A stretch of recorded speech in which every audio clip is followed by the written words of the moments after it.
There we go. Here we go. I don't We know got, what was we're going on, good. guys. So we are here.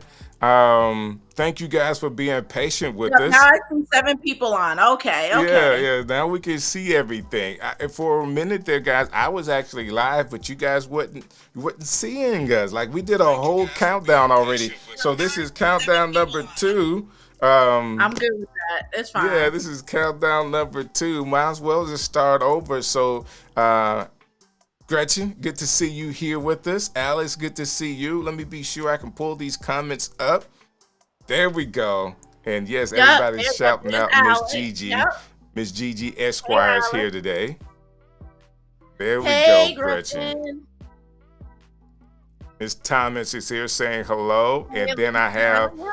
my real is made up. I My real always name is love to see him Nita. here. So thank you guys for hanging out with us tonight. Listen, me and Gigi have already done a countdown. So this is countdown number two. Like literally, Kim, literally, thanks for coming. For whatever reason, I pressed the button to go live. I went live, but it didn't go live to YouTube. But we are here now. Say, okay, it's okay. I got to catch the end of the Seahawk game. You guys won. Well, that's good. So I like it when everything works.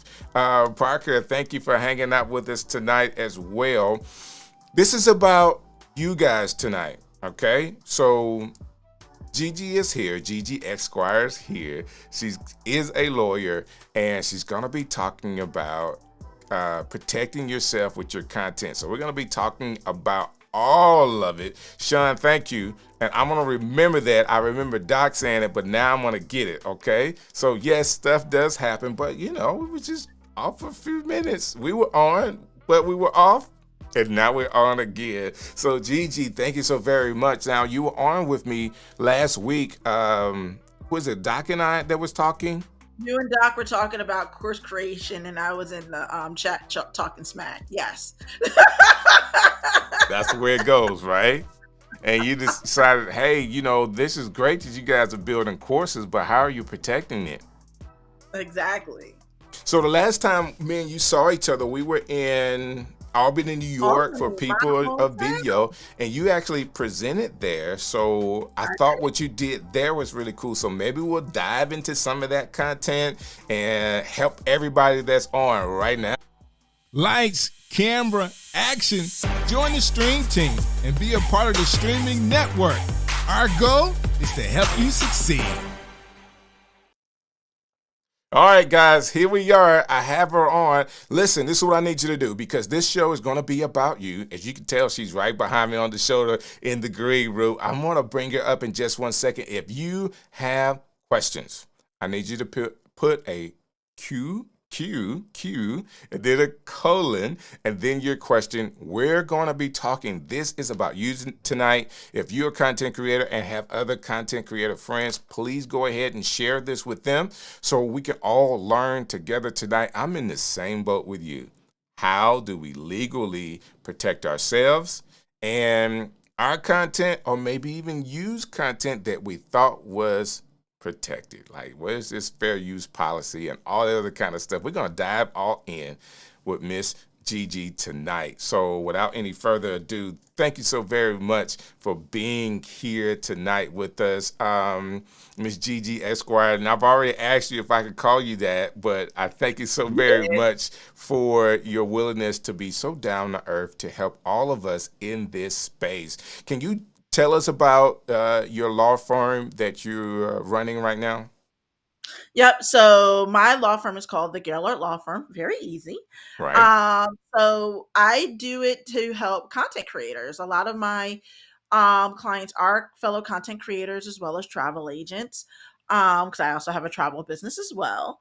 But I'm doing a lot of automation and moving more in the course correction path because what I'm finding is a lot of people. One, I have a daytime job now. I'm general counsel at a nonprofit here in Albany. So that's taking up a lot of my time. But two, I find people need, you know, we can have a traditional law firm come see me, ask me to do this, that, and the other. But a lot of people are very smart, they're tech savvy, and could do it themselves with some guidance. or maybe able to want some instant assistance, and a template would work. So I'm doing a lot more of that work than actual representation, because you guys are amazing and you can figure this stuff out and Right. how to use it, and and that's just a better way. And I find it very helpful for busy content creators, because a lot of times a lot of people are doing content creation similarly the way I am, as a part-time thing, until it becomes a full-time thing, and you don't Right. have the time to sit down with an attorney, but to have some done for you templates, that's the way to go. That is So, or definitely the some way to go. courses. Yep, some courses you can do on your own leisure, listen to during your lunchtime. It works better for you. So that's what I'm finding works for my clients. I absolutely love it. I love the fact that you're so thoughtful when it comes to this community for content creators. To be honest with you, everyone is going to be, if they're not already a content creator. So I've always said this, and you are a living witness to this. If you are, in your case, a lawyer, guess what? You're going to have to figure out how to be a content creator that is a lawyer versus being a lawyer that makes content. Yep. See what I'm saying? Like, everybody's going to have to put their content in front of whatever they have as a product, whatever they do as a profession or a service, because this is just, you can't go to TV. All right. TV is expensive and it still doesn't have the reach that it used to have. Radio is out, newspaper is out. How do you get to the consumer? How do you build an audience? And it is all online. So as we go online, and there's some pitfalls to it. People have lost YouTube pages and had to start over, all kind of stuff. So I think that it's important for us to understand what the procedures are, how to protect ourselves, even in a legal sense. So I want to do this really quick. Paul, the moderator, has already jumped in. Hey, family, how are you doing? Paul is going to be on with us next week, and I can't wait to talk about moderation for Moderator. live streams as well. And I do also have a question really quick. I think this question similar may have been asked last week. It is off the information that we're talking about today, but because we're on the eCams page, why not just answer a quick question? There is, inside of eCam, in the general section, where you can actually go in and delay your microphone. Now, I'm having a huge delay issue with my microphone, so basically you're having to move that based on what type of camera setup that you have. Okay, so there is a slider there, and if you need more help, you can always go on to onto eCam's website and search in the blog, and they will have an answer to it and also a video that can help you understand it, because I'm not doing demos tonight.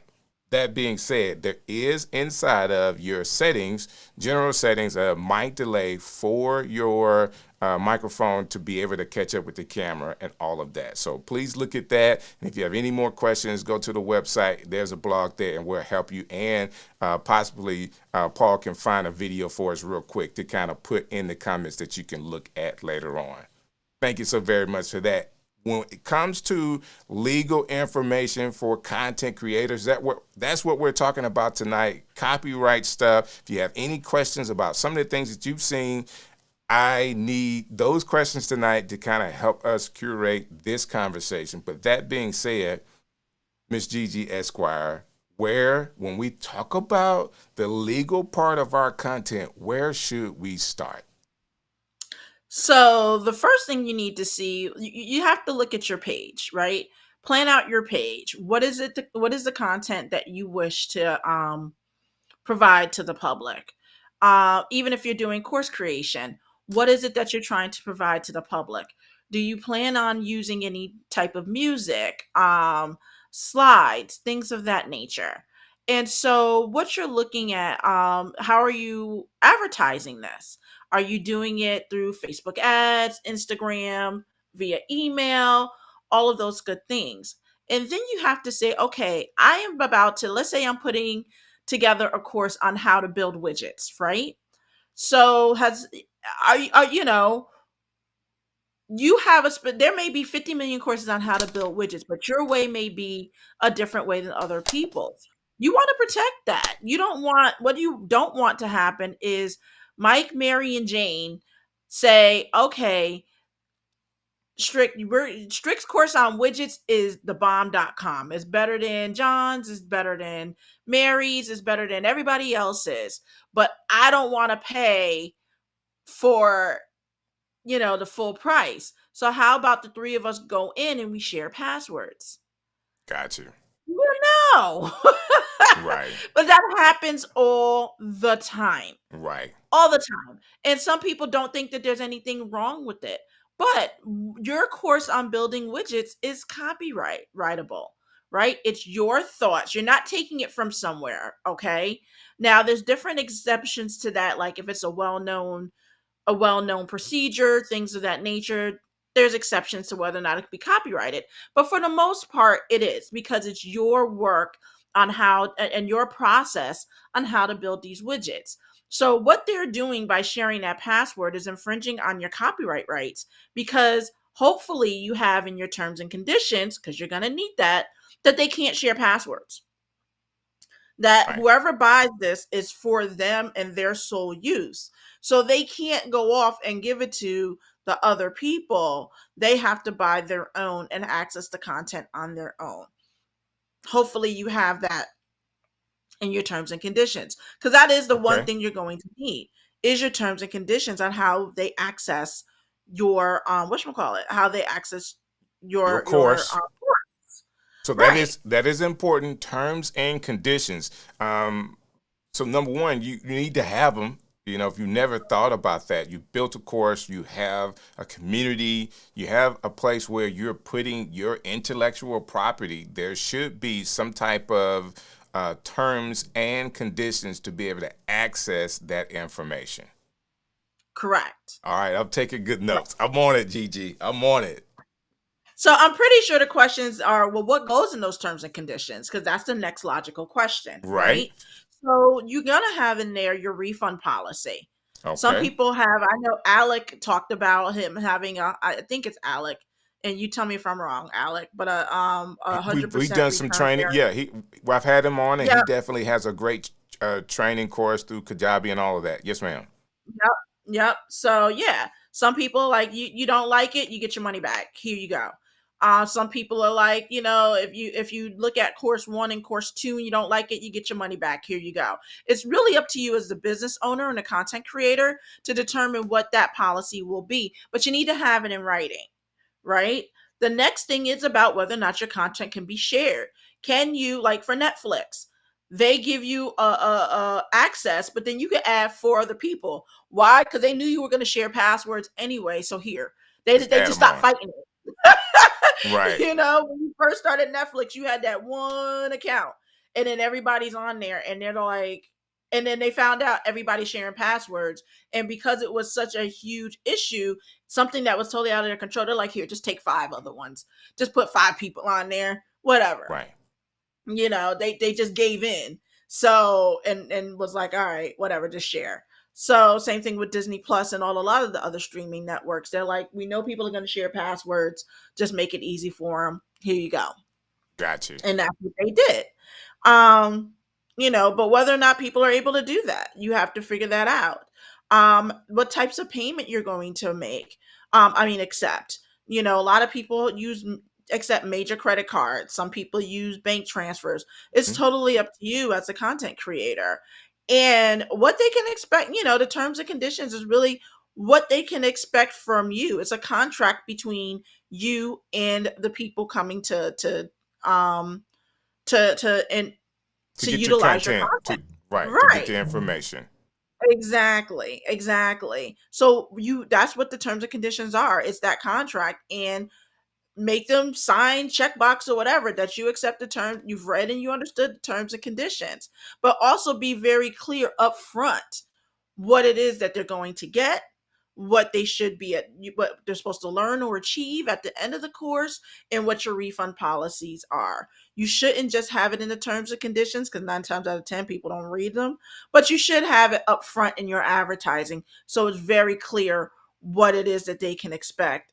Not every part of your terms and conditions, but the important parts, like when your course is going to start. Is it live or is it recorded?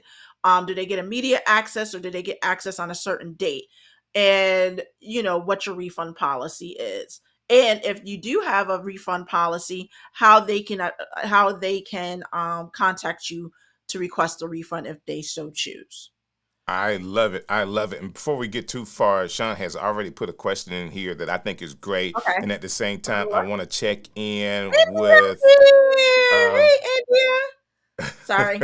no, no, no. She is in here. She is in here. So definitely always good to see her being a part of what we're doing. And because earlier I asked Paul to pull up some information, he actually did throw in the link for Rebel Without a Reason, the link for latency, and also how to get to our video hub for eCam. So you can look at that as well. Alec did say, "Hey, I always give 100% refund, no questions asked." I understand, but sometimes, man, you see that money come in, you hate to see it go out. So you want to be sure that you take care of your business with terms and services, stick to it, but also be, understand that this is a part of, I guess, our systems. It's a part of what we're doing as content creators. You have to be thinking, hey, there is what we call a gross line and then a net line. What is the net line saying? There may be some charge back in your business. You want to be aware of that.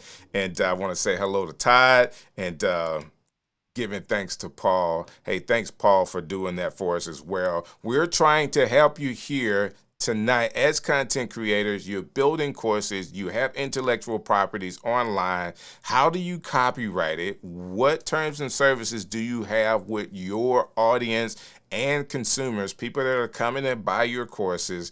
And Gigi has really started out with a bang, making sure we have this information. That being said, I said we had a question. Let's get to it. Sean Awesome. asked, is there anything separate or special that we have to do for copyright to follow you into the Web3 space? I want to be sure I can future proof myself for what is coming. Good question. What do you think? So, all right. So let's go into copyrights right now. And we can talk about what copyright is and how you can copyright yourself. So I think that's a good segue. So thanks, Sean. So copywriting is taking your work, right? Your artistic work. And your artistic work can be in writing, it can be videos, streams, it can be artistic, meaning like pictures or paintings, music, songwriting, any of those things, and you're saying to the world, I'm going to request copyright protection for this artistic work. Now, any work that you put out there is protected by what they call common law, meaning that people shouldn't be stealing your stuff. That's basically it. Right, right. But you have very limited remedies if it's not registered with the Copyright Office. So if somebody you have your web like you have your show up strict, and Hmm. somebody comes and takes your logo and you haven't trademarked or copyrighted your logo, Right, you have rights to say take it down, stop using it. But if they choose not to, what do you do then? Not right, much, because you don't really have any teeth behind it because you didn't register it. So, with the Copyright Office, one of the things I love is that they are starting to understand content creation. Like the government's always 10 years behind everybody else. It just is what it is. But they're at the point where they're really starting to understand content creators and understand that content creation is and understand that content creation is a huge thing, especially courses. And right, they've put together laws around that now that are just now coming into place. But they also understand that content creators and course writers do not have a lot of money, because before, people who were copywriting their works were the big people: Coca-Cola, Pepsi, Apple, Mac, Microsoft. Those were the ones, Disney right. especially. They're the ones in that copyright game. But now that the web has opened us up and sort of made the world smaller, now people, the people like us, everyday people, are looking to protect their work because you have a larger reach, and you're able to go out and like we're on YouTube. This can be broadcast all over the world right now, Right. They you can see it know, all over the and world right now. It can be they seen can, all right. over the world right now. Exactly. Whereas 20 years ago, this 20, 30 years ago, this didn't happen. Right. And so now they're saying, okay, we know that you content creators may not have a lot of money, but you still are afforded the privilege of having your works copyrighted.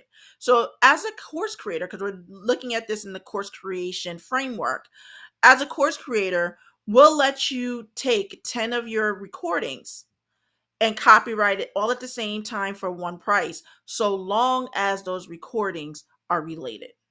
Okay. So again, going back to our widgets, let's say that you decided to have a course on building widgets, and you have a 10-part series of that course on building widgets. First part is gathering the widgets. What widgets do you want? The second part is, framing the widgets, whatever it is. You can take that course. You have 10 different videos for the price. I think it's 65 or 85. I'm not clear right now, and I'll find it later. You can now copyright all 10 of those courses at the I same got it. time I for got one it. low price. I got it. So this helps us so that we're not taking one course and having to do a copyright on just that. It's like almost Or one like the way you one video. right, One one video. video. Right. So you can have 10 videos within your course. So now you're copywriting the entire course for one price. Versus, but the thing is you can't publish it yet. So you put your course together, you're ready to go live.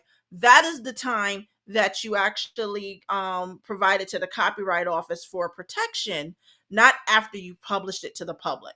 Got you. After you publish it to the public, then each video is a cost of $65 each. Hey guys, I So just want to stop right here, GG Esquire, just for us to be able to make that point. There are steps to this, okay? There are steps. I want to be sure that as you produce the content, because Gigi, if we're talking about building courses, of course, we're pre-selling the course anyway, right? So the course right. may not be built, but as you build the course before you release it to the public, you want to be sure that you register that course. And this is something that is a real intellectual property, not courses. Like, what if could it be a how-to course on someone else's product? Can you It can can you be because copyright? your process is different. Your process, and again, you got to speak to an attorney more about this, but it can be. You know what I mean? If it's a how-to course on how to paint your house, yeah, you can do that because you're utilizing your own process and showing people how to paint your house. Got it. It has to be an original work. Like you can't repeat, like you can't do videos by reading somebody's book. That's Right. not what copyright protection is for. It is for your original work, but it can be what are courses? They're how-to videos. Courses are nothing but how-to videos. Like Right. for instance, you have a course on how to build, because I use Kajabi a lot in my business, how to build out a Kajabi website. Everybody Right. has different ways of doing that, and they Right. have their different methodology of doing that, and that's copyrightable, you know? Now, whether or not you can, I know Callie does yoga, whether or not you can do yoga pose, like certain yoga poses, you can't copyright that. But if there's a methodology, because it's standard, downward dog is downward dog. That's Right. everybody does downward dog. But if there's a methodology that you utilize yoga poses as far as overall wellness, how to incorporate yoga as part of your wellness plan. That's copyright. That can be copyrightable, right? Nothing's absolute, so I have to watch my language. But that can be copyrightable because you're talking about how to incorporate yoga as part of your overall wellness. And I that's like it. something that you come up with on your own because that's your own plan and that's something that you determine on your own. Hey, Todd, I see your question in there, but I want to go a little bit further before I get to that question because I stopped Gigi Esquire talking about the steps. And of course, if you're creating a course, just as a good tip, you might want to see if your audience is ready for that information. People have been using the concept of pre-selling it. Okay, now you know the people want it. I gotta make the course now. You actually make the course, and then you register the course to get it copyrighted if it's copyrightable. Okay, not something somebody else done. This is something unique that you're bringing in your course. They are getting for you, and you're saying that you can have up to 10 videos in this course that you could do at a time, or is there a max or any other limits we should know You can about? have What? as many videos in the course as you want, but for one register to for because there's a registration fee. Right. I believe it's 65. So they're allowing you to take 10 of your videos within that course and register them using one fee. So if you Wow. have 20 videos within that course, then you'll do 10 and 10. Got you. The thing So is that go ahead. no. I'm thinking about Alex Johnson that does like 100 videos in his courses. Like we got to figure this out for Alex. It just is what it is. He's done it the right way. You know, sometimes a course or a video inside of your course could be 3 minutes, 5 minutes. It could be 10 minutes, depending on what you're actually trying to teach. Some things are simple and some things are not. But I get it. It's 10 as a max that you can register at a time. Right. Now, in order to do that, there's two things. Number one, it can't be published. So you can do pre-sales, but the public cannot access it at the time that you ask for registration to be able to get this benefit. Got So you. again, it's some pre-planning. You got to put it in your workflow. And number two, those videos have to be relatable. So if you have one video that's about building widgets and the other video is about flying a kite, that's not going to qualify. That makes sense. So, they have to be relatable. So as long as you meet those two things, then you meet the threshold to be able to put those 10 videos in for one price. If you've already published the video, then you have to register each video individually. And that's so if it's 10 videos, that's $650, $65 times 10. So, I get it. you I get know, it. again, as you start as a content creator and a course creator, you really got to start. You have to make sure that's in your plan if you want to have that copyright protection. But I do want to roll back to Okay. talk about what copyright protection means once you register it with the Copyright Thank Office. you. I was going to ask that question next, so we're right on time. Yep.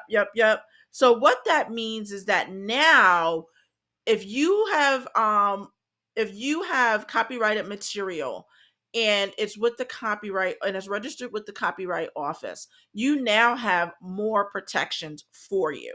So what does that mean? Before, common law, you can tell them to take it down. If they don't, what you gonna do, right? Really Right. not much there. Now it's registered. You can go to their internet service provider and tell the ISP to take it down. If it's on social media, you can go to Facebook, Instagram. It's called the Digital Millennium Copyright Act, or the DMCA.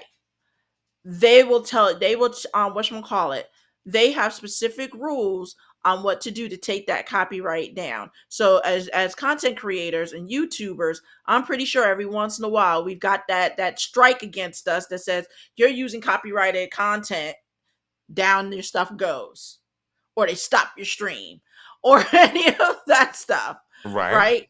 That's what that is. That's the DMCA being utilized to, Behind the to scenes. take to take your stuff down.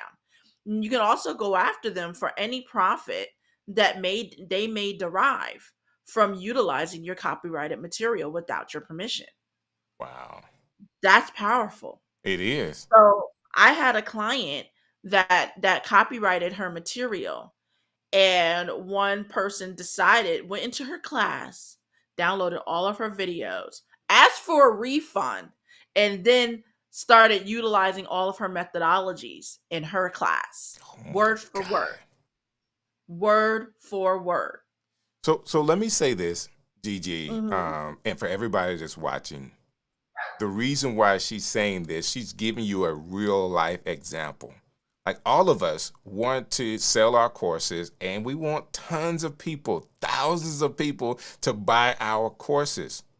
If this happens, guess what, guys? There's going to be somebody, just like we have spammers inside of our comments, there's going to be somebody that's not going to do right by you and your content. And you protecting yourself through these copyright laws and even having to go after them is a part of the process. You just have to get ready for it. Okay, Yeah. this is why we're doing this. This is all about you tonight, guys, and me. Like all of us are in the same place, making sure that as we are growing as content creators, building courses, finding new ways to be able to do things, that we protect ourselves. And if you don't mind, first of all, I want to do this. I want to go to the comments really quick. We have a couple of questions, Gigi, that's Sure. here that I want to get to. And first, I want to just shout out Kid for coming to hang out with us. Good to see you tonight, sir. Hey, And we're all learning tonight. We're learning about copywriting our content, and I'm sure Ecamm had to go through that process as well as learning how to protect themselves as they built a company too. So here we go. So Todd has a question here. okay. Is there anything or should anything be done if the Knox Berry Farms has a holiday ban with the same as YouTube channel or podcast? I guess same name. Okay, Yeah, I asking will for a understand friend. that question. Yeah, if he can ask, if he can elaborate a little bit more on that question, because I'm really not understanding what he's asking. Okay, so he's saying if there is a real ban, let me pull it back up. Okay. Let me pull it back up. Let me try to. Hey, Todd, you can help us out by maybe rephrasing this. I'm thinking you're asking us, is there anything or should anything be done if Knox Berry Farm has a holiday ban with the same name? I guess he's saying the same name as a YouTube channel / podcast, asking for a friend. So if there is somebody out there with the name as a YouTube channel name, so that's a sort of a loaded question, because with copyright and trademark law, they are allowed people are allowed to have same or similar names, so long as they're not in the excuse me, in the same what's the word I'm looking for? Genre? Sort of like genre. They're not in the same they're not selling the same products or services, right? Okay. So look at, for instance, but I love this example and people, it seems to click with people. Delta Airlines and Delta Faucets, Okay. they're both trademarked, Right. but one is an airline and one is a faucet and does kitchen and bathrooms. But we, as long as there's no confusion in the marketplace between the two between the two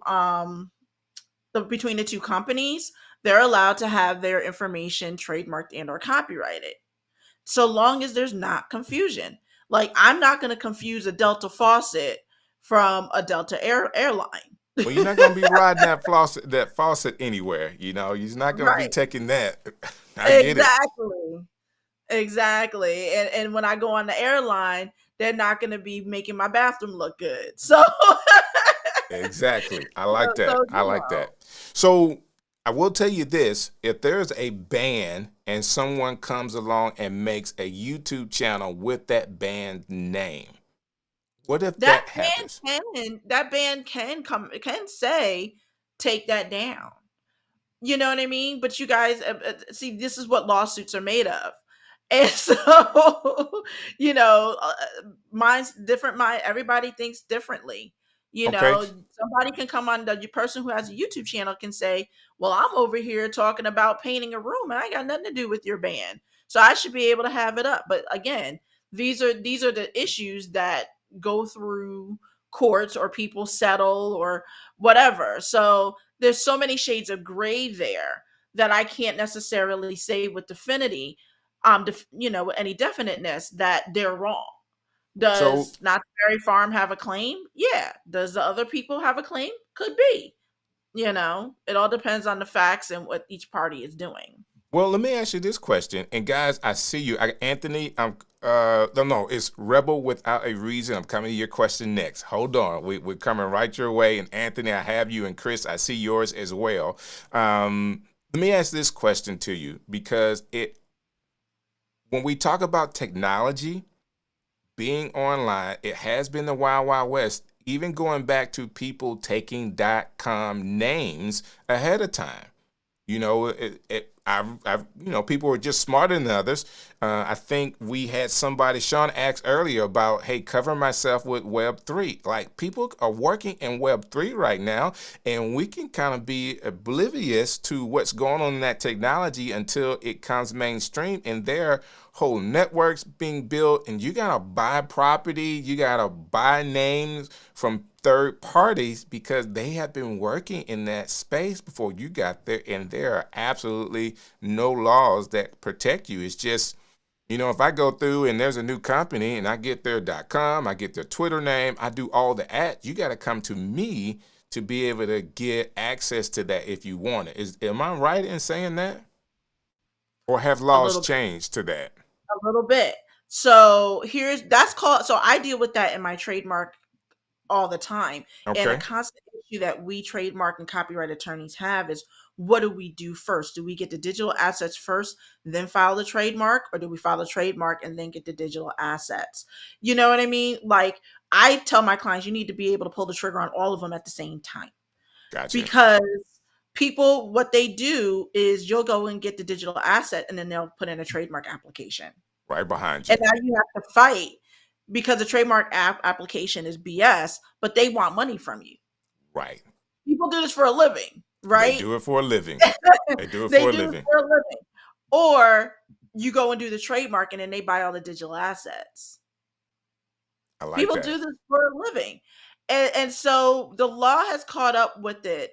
And what they're calling is they call it parking. When somebody goes and buys a digital asset, knowing that you need it as part of your business, if you can prove that that's part of your business name and your brand, they'll take that registration from that person.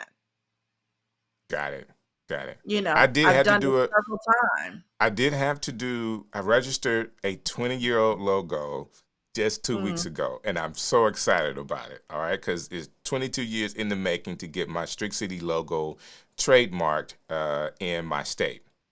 But I was smart enough. Did you do it in your state or federally? I did it in my state, so it was just trademark. I haven't registered. I hadn't did the R. What's the R? The R is being registered, and then so I just did it trademarked Well, in the okay. state. So there's a little bit terminology here. So let's roll back a Help me little out. bit.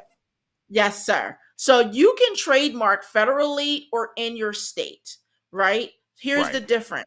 You can, by putting forth the trademark application in your state or federally, you're saying you want trademark protection either in your state or federally, right? So in your state means that within the corners of your state, nobody can utilize your name and or likeness without coming to you, and there'll be violations for that. Right. You are Is this for a YouTube channel?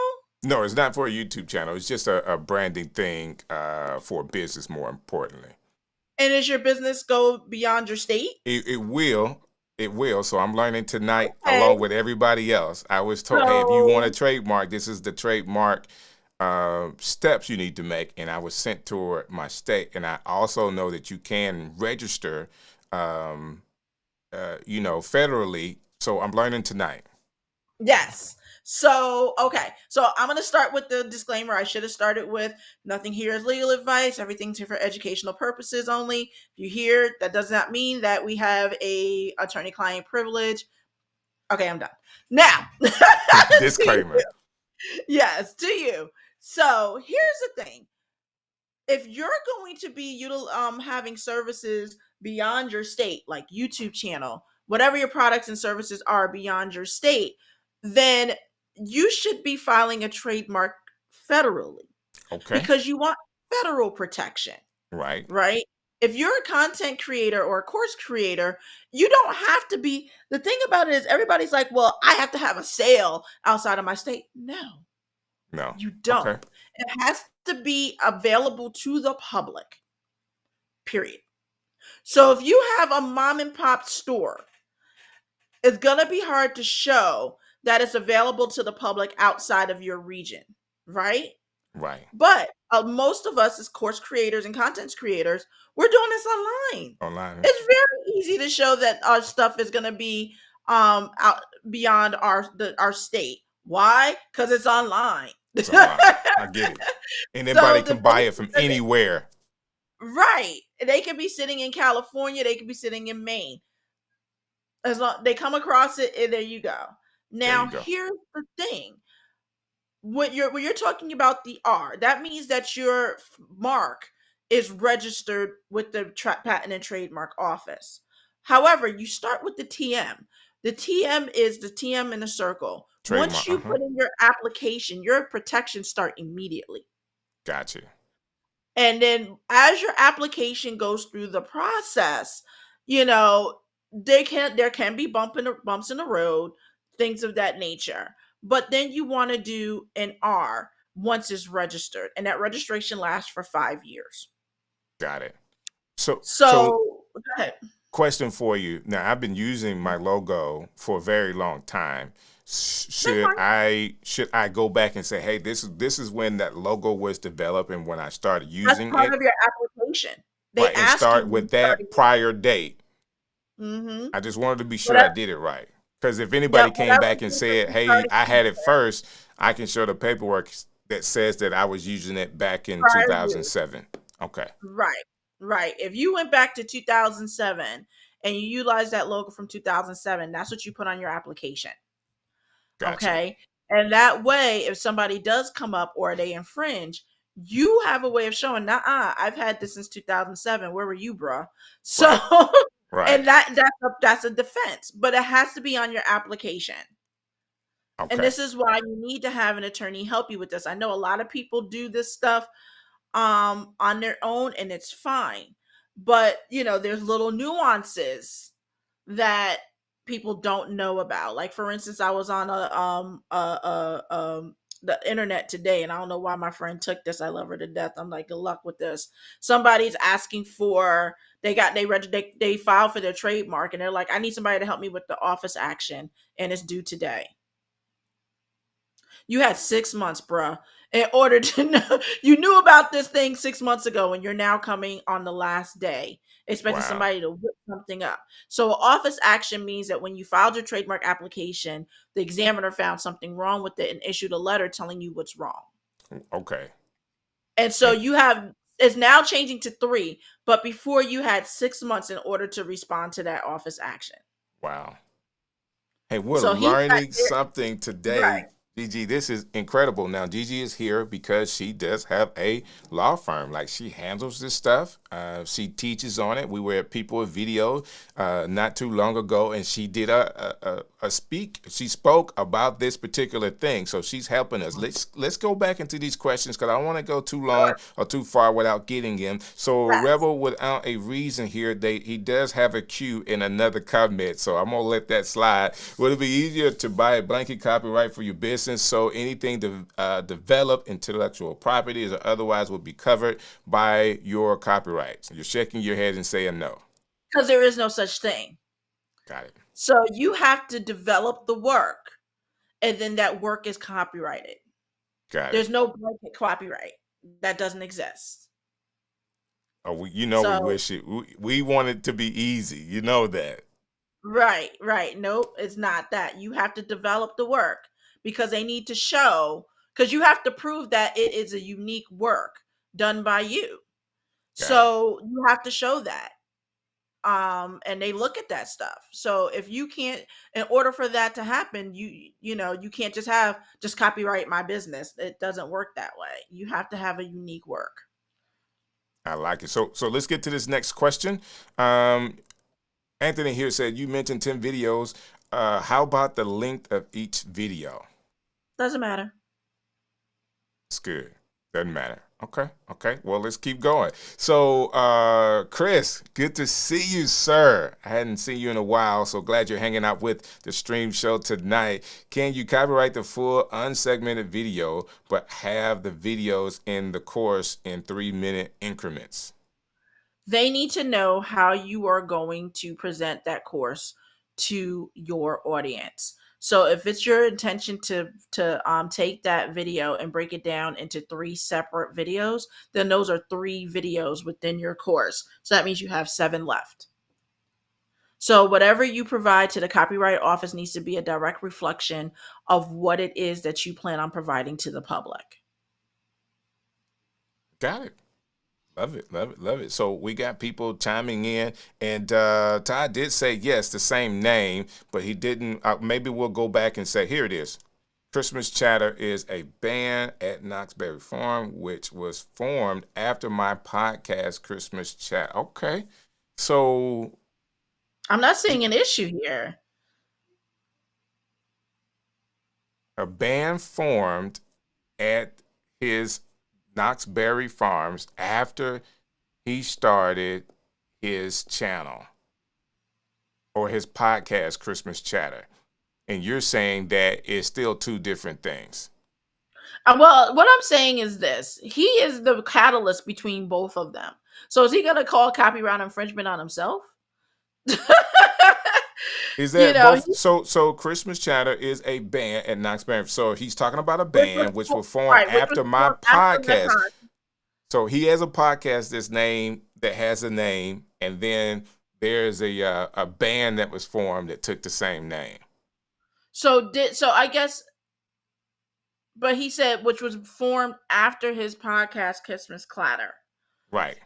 So there's a band. I read it wrong. So Todd, are you a member of that band? Do you have anything to do with that band? So he didn't have anything to do with that band. Okay, so he does have a claim. He does have a claim. But again, it's a shade of gray. I'm not sure what the podcast is about, but there's shades of gray there. But he can ask them to change the name of their band. Todd, have them take it down. Start over with another band name. Right. Say you had the name first. You can do that. Okay. You can do that. But again, get an attorney to look at it because there's a lot more facts to that I would need to know in order to bring forth, better advice. But I would definitely see an attorney about that if it matters to you. So should I put my attorney hat on, or I think I've watched, I'm going to age myself. I think I watched Perry Mason enough. Like, what's the intent behind it? Like, did they really intend? Did they know about your podcast and take the name, or was it a coincidence that happened? Trademark and copyright law does not take intent into consideration. It's a strict liability law. So they don't care if you intended to take the name or not. I guess the question would be, does Todd have the name trademarked, copyrighted, or trademark? Right. Is the name trademark is the question. Trademark, is it copyrighted? Like I said, there's a whole lot of other questions. What do you do on your podcast? What is it they do? I know that they're a band based by the description here, but what do you do on your podcast? The music. Are they local? Are they, what is, there's so many questions there, which is why I would definitely seek the advice of an attorney to see if there's any issues there. But off the cuff, you can ask if they came up after your podcast. Like I said, whether somebody listened to your podcast or not doesn't really matter. Like intent is not a factor. It's whether or not they took the name. But you can say, I need you to change your name. I'm using this for my podcast. But, Gotcha. But it all hinges on whether or not there's actual infringement and whether or not there's causes confusion within the marketplace. Will people know, if they hear Christmas Clatter, are they going to think, podcast. The band are like, oh, is that part of the podcast? Is that affiliated with the podcast or not? Got it. And if they're a local band that's playing in front of 10 people, like, is it even worth going after them? Right. So Ken's here saying another classic example is Dove chocolate versus Dove soap. Guess what? You're not going to get those two mixed up. You're so right about that. It's funny because I can't get my channel name because there was another company, not in the same niche, but with a similar name, and I had to choose another name. We've all have gone through that. So thank you for chiming in there. And oh no, well, we didn't have any issues with Ecamm because of our company name is just a random work nobody would want to copy. As you get more popular, who knows what they would do with the Ecamm? Like, what does Ecamm mean? And of course, you can't trademark live. So I get it. So thank you for But chiming in there. the code that they're using to program Ecamm is copyrightable. Okay, because it's their A lot of people intellectual don't know that. property that's put together for them. Okay. I like Mhm. that. Another question here. Let's just keep them going, Gigi. So, what can be done about the possible shutdown or banning of your channel if you cover less than political correct topics? That's a good question. So that's not really a copyrightable or trademark issue. It's more of the terms and conditions of the channel or of the platform that you're utilizing in order to bring forth your ideas. Like right now the Twitterverse is it's a mess. The Like Twitterverse, yes. how do you come in and destroy a company and they're going to have a picture of Elon Musk? So Right. you know, it's just it's all about your terms and conditions. And so you need to know what the terms and conditions are of that platform that you're utilizing to see whether or not your content meets with that that platform. And if it doesn't, then they can ban you. So you have to make sure you're following the rules. That's basically it. You got to follow the rules. So that's not really a copyright or trademark question. This is more of, do I want to follow the rules question. I like that. That's a way to get to the point. That's a way to get to the point. Okay. Let's see here. If I can find another question. Yes, let's try with Anthony here. He's got a good one. Can you offer a definition for a unique idea or unique thought? I understand that my lessons in grammar school, but not sure about what's legal or not. Good question, Anthony. Ecamm. Ecamm it's a unique idea. What they did was they took video production and gave it to the content creator. That is a unique idea. Now that doesn't mean that other people may not have the similar idea, like I can't remember the one for that you can use on those other machines that are not Macs, but Right. machines that will not be named in this stream. But the fact that they were able to come up with the program to utilize on a Mac that allows that people that used to be done within huge video production studios Right. onto your laptop, that's a unique idea, It is. and that's something that they're able to market and bring out to the public of people who have Macs. I don't want to put So I want to put Ken on the hot seat right now. Not to have you do work, but even coming up with the name Ecamm, like where'd that come from?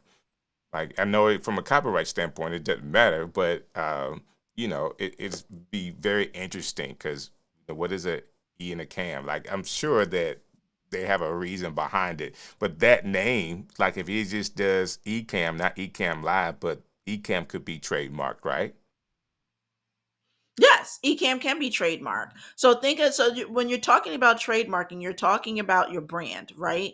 So Right. you're looking at their name and your logo and or tagline. Um, if you have Taglines. one, Mm-hmm. you know, like for instance, I watch what is it called? I watch home decorating YouTube videos all the time, and Arvin is one of the home decorators that I follow, and he has a tagline that he trademarked. He says, "Nobody asked," and he uses it all the time. Nobody asked, but I really like this, or nobody asked, but this, Okay, that, and the other. That's his tagline. I got it. And I love it. It's amazing. But think of so one of the things you're looking at in trademarking is whether or not your name is distinctive and not descriptive. So I use Apple as an example. If you're going to a grocery store and you want to trademark an apple because you're going to buy an apple, that's descriptive. You're describing that thing that you're purchasing. Versus Apple has absolutely nothing to do, when you're talking about computers, nothing to do with the fruit. Right. There's no correlation. So using that word apple in this way makes it more of a distinctive name than a descriptive name. I like that. And Ooh, so this is that's what making you're you looking for. think. Yes. It's making So you that's what think. you're looking for when you're trying to trademark something. You trademark your brand, you want it to be distinctive instead of descriptive. And there's a whole lot of shades of gray within that. I like it. I like it. Let me ask you this question. I want to keep going with these questions, and Sure. you may or may not have an understanding with this one. Why does it take so long to get a trademark? Because they have a very few people for a whole lot of applications. Right now, the trademark for an examiner even to look at your trademark is 8 months to a year.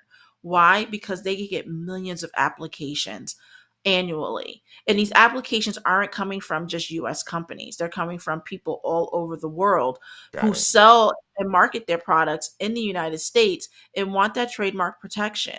So think about it. And I'm not saying this how many people they have. I really don't know how many people they have.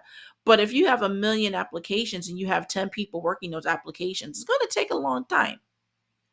And everybody who's working those applications are providing a legal analysis on whether or not that item can be trademarked. Right. That's it is what it is. And then anything Mhm. federal government right now, with through the pandemic, everything has slowed down. So go Right. ahead and put it in and wait the time and get the response. More But just importantly, remember, I got More to say this. importantly, for everybody that's listening to this, that this information pertains to, what happens to most of us, we procrastinate and don't do the work. So tonight we're using this topic about copywriting for content creators and helping you make the next step to do the work, whatever it is, find out. Now, I will tell you this, and Anthony had it here. And Anthony, I think what Paul was saying is Q colon, because I can actually search Q colon and actually put all of my questions on my side as the speaker and host to be able to see all of them together. Period might get missed. And I think that's what Paul was trying to tell you. But global trademarks, question marks, talk to me. Local trademarks are worthless for online work. I agree. Local trade, anything that state trademarks is worthless. You want to at the very least have it if you're an online creator. If you're doing anything online, having a state trademark, in my opinion, will not help you at all. It's a waste of money and a waste of time. And people don't look at these. A lot of these trademark registers for the states are not open to the public. They don't know. It's just it's a mess. I wouldn't do it. Um, excuse me. I wouldn't do it at all. So to do it federally, you go through United States Patent and Trademark Office, USPTO, and they have an application. Anybody can do it. Like you don't have to have an attorney. I highly suggest that you do because the attorney, if they're worth the salt, what they'll do is they'll do a search to see what's already out there that's similar or the same of your mark, and they'll let you know after they do their search and analyze what's out there what type of chance you have in being able to whatchamacallit and being able to file, have a successful filing of your mark. I Got you. had one client whom a sweetheart, and she has a travel company, and we went to trademark her company.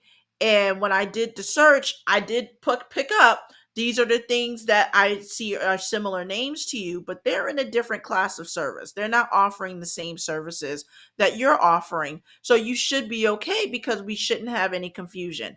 Oh, they got all that other place got so upset. And my client was like, okay, they want her to rebrand and cease and desist. Okay, whatever. Right. So I had to deal with them. And I was like, if you wanted to rebrand, pay for it. Oh, they went away real quick. I bet, because they didn't have any legal. There was nothing legal they could do other than bark a little bit, because that is And that's a exactly what they strategy as did. well. Just bark a little bit and see what the people do. Right. And that's exactly what they did. And so they barked and we barked back and they went away. And so now she has a registered mark. Cool. But it all, and we had a couple of things we had to get over because they picked up on that same company. And I was like, dude, really? I have to sit there and tell you that they're in a different whatchamacallit, a different class of service than this class? Really? I have to tell you that? Oh, okay. This has I'm been great. So guys, we're coming to the end here. We've been going for an hour, and you've Oh been wow, giving us yeah. such great information. As I look through and wait on more questions, do you have? Can you give us your contact information if people have more questions and they can I get to you? do, but I have a question. I don't know if we can do a quick poll. Because again, I'm winding down my clients. I am looking to do a how to trade like a course for content creators, Okay. which includes trademark and copyright infringement, includes DMCA, the Digital Millennium Copyright Act, because we didn't hit that a lot. And that's very important for copyright for content creators and course creators, what that means and what you can do and what your rights are underneath that, as well as utilizing music and fair use. Is that something that people would want as a course? If we build, is it one of those, if you build it we will come type of things, or you're like, nah, I could do the research on my own, but this is great information? I definitely Okay. want to hear from your audience. Put it in the chat box. Yes, no, that would be great. That sucks. Let me know. Because if so, I have no problems building a course behind it and getting it out there to you guys. So if you can help us really quick, I still have about 17 people hanging out with us. If you can just help us out with a yes or a no, if this course will help you, and this will be an opportunity for Gigi here to get an understanding of how she should proceed. So if you can just take the time to do that, we really would appreciate it. Number one, my goal for all our guests to be able to highlight them, but at the same time, she has brought a lot of value for us tonight. So if you can just take the time and say, hey, I think this would be a great idea. Yes, I would love to get Take more my money. information. Yes, thank you so very much, Anthony, for saying that. Just let us know tonight. Now, Gigi, can you give us your contact information while people are doing this? Yes. So you can contact me at my name, www.glinnesa.com. And then you will see I have my Boss CEO brand, I have my Travel Esquire brand for travel agent, and then my law firm. If you go into the Gaylord Law Firm piece of it, you'll be able to reach out to me for a consultation, or just contact me however you need to. But yeah, oh, thank you, Paul. He posted a poll in the chat. See, Listen, that's Paul's why the he's man. Mr. Moderator. Paul's the That, man. he proves his worth every time. I love Paul. So, but And yeah, so Sean that's put how it you, in yes, yes, and yes. For those who are not even here, he's just throwing some yeses in. Again, Chris is always, man, we got to catch up. But thanks. He says yes as well. Um, so let me say this really quick. Paul is always on it. Paul the moderator, Mr. Moderator. He's gonna be on next Sunday talking about moderation, talking about what he's doing. I mean, how cool is it for him to be able to moderate this, put a poll in based off what we're asked in time? This was not, pre-thought about a poll or anything, but he's able to do it on his end. He didn't have to be thinking about all the 20 million things that I'm working on right now to be able to do this. And I absolutely loves what he does for eCam. So guys, don't miss next Sunday, 7 p.m. Eastern Standard Time. Paul Duncan, Mr. Moderator, is on the stream show, and we're going to dive into all things moderation because he knows it. Okay. That being said, we have a poll that we can go back to. Thank you, Alec. He says this was very helpful, and thank you to you, Thanks, Gigi. Alex. I appreciate Don't it. forget to Thank hit the you. like button as well as the poll. Thank you, Alec, for saying that. And Michelle is like, absolutely yes, with hands raised. Yes, yes, yes. Gigi, anything else you want to say before you leave tonight? No, just thank you for coming and having me on. I appreciate you taking the time to invite me on, and hopefully the content that I was able to give tonight was very helpful. That's awesome. Awesome. And yes, it was helpful. Thank you for reaching out and saying, hey, I would love to be able to talk in this context, especially about copywriting. I had to do something recently, so I understand how important it is. But now I know I gotta do the federal registration as well. You know, the biggest thing that kind of stopped me was, okay, how much does this cost? Not for the Yes, state, not for for the, not trademark. to, go ahead. No, trademark is not cheap. It's $350 per registration for your trademark. And your logo is different from the name. Those are two different marks. Your name is your word mark, and your logo is what they call a design mark.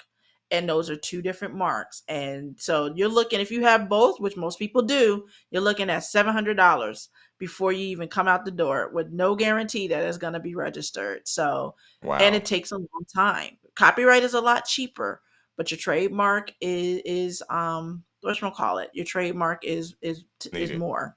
So Hmm. while I'm going to, let me pull up Chris. Chris says, can you give contact information again, Gigi?